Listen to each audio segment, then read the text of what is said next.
तर थोड्याच वेळामध्ये राज ठाकरे यांची पत्रकार परिषद सुरू होते. त्यापूर्वी राज ठाकरे यांनी एक महत्त्वाची बैठक पण बोलवलेली होती. याच्यात येईल ना हळू बोललेलं पण ऐकू येईल.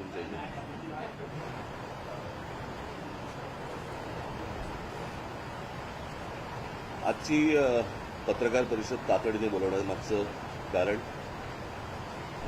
एकमेव कारण म्हणजे महाराष्ट्राचं शैक्षणिक धोरण.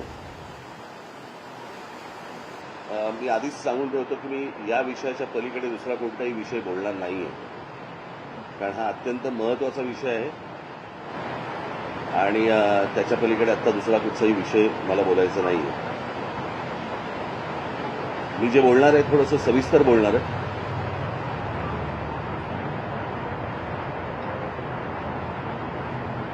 महाराष्ट्र सरकारने त्यांच्या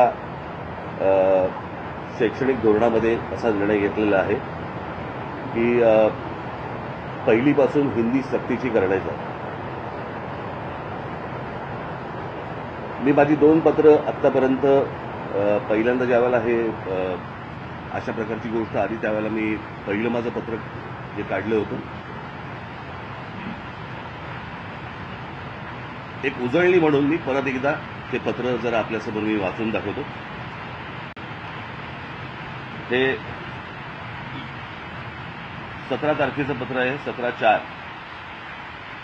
सस्नेह जय महाराष्ट्र. राज्य शालेय अभ्यासक्रम आराखडा 2024 नुसार महाराष्ट्रात पहिलीपासून हिंदी ही भाषा अनिवार्य करण्यात येणार असल्याचे मी वाचले.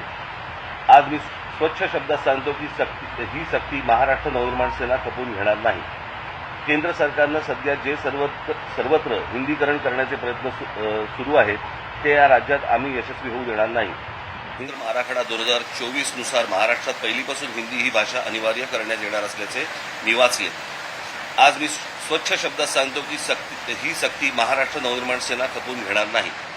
केंद्र सरकारनं सध्या जे सर्वत्र हिंदीकरण करण्याचे प्रयत्न सुरू आहेत ते या राज्यात आम्ही यशस्वी होऊ देणार नाही. हिंदी ही काही राष्ट्रभाषा नाही, ती एका देशातील इतर भाषांसारखीच राज्यभाषा आहे. ती महाराष्ट्रात म्हणून पहिलीपासून शिकायची. तुमचं त्रिभाषेचं सूत्र जे काही आहे ते सरकारी व्यवहारापुरता मर्यादित ठेवा, त्याला शिक्षणापर्यंत आणू नका. या देशात भाषावर प्रांतरचना झाली आणि ती इतकी वर्ष टिकली, पण आत्ताच ही दुसऱ्या प्रांताची भाषा इथे महाराष्ट्रावर लादण्याचे का प्रकार सुरू झालेत.